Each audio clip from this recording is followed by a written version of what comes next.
Nah yang namanya nyahana lu kena jawab ayu. Hana tak. Ya. Nya urang kageteun urangnya pugerha law. Jawab waterha. Ya, kan? Pakan urang kagerha law kawate. Putra wate karena sebuah cita-cita para ulama ingin melahirkan pemimpin di Aceh.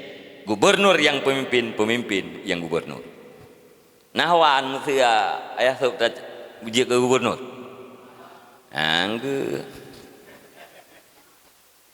Nyan jawab apa? Nyan nabi yang ya tengah nyo kaitan yang nyan ya nabi tengah lihat pilih ko gutreun. Ini rego tu. Rego suara. Jawab han gutreun.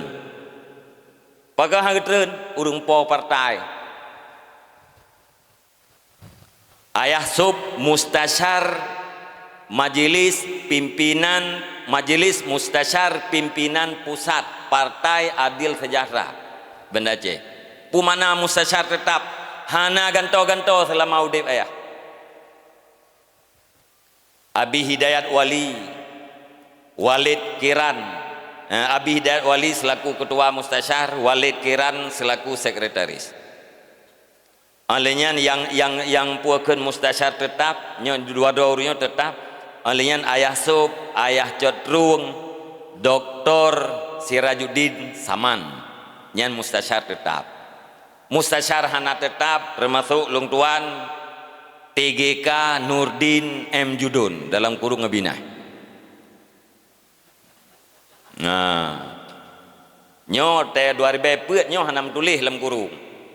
2000 kurang hanam tulis dalam kurungnya. Kalinya bak kertas suara tungku Nurdin TGK Nurdin M Judun dalam kurung Abi Nas. Pengadilan ko ku tamahnya.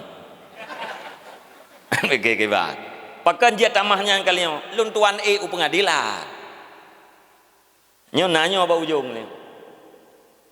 Nya Lun mustasyar.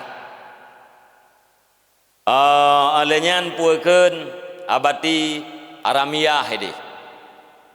Ya, jumlah kamu mandum 15 dro mustasyar tetap, 6 dro yang kan mustasyar tetap. Ya, yang tu yang lung kirim yang para tim yang lung kirim. Lung kananan bak partai pahnya hanjuk utamang lelam partai lain bundu pu. Be pegah ko jai partai abi putra pah lo. Yang kan pah pinai kayaknya.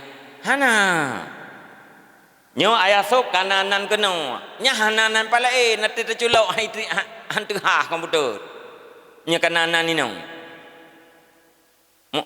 mu pho ban nya yang kenyan dari soal mukaddar jawaban terhadap soal mukaddar soal yang ditakdirkan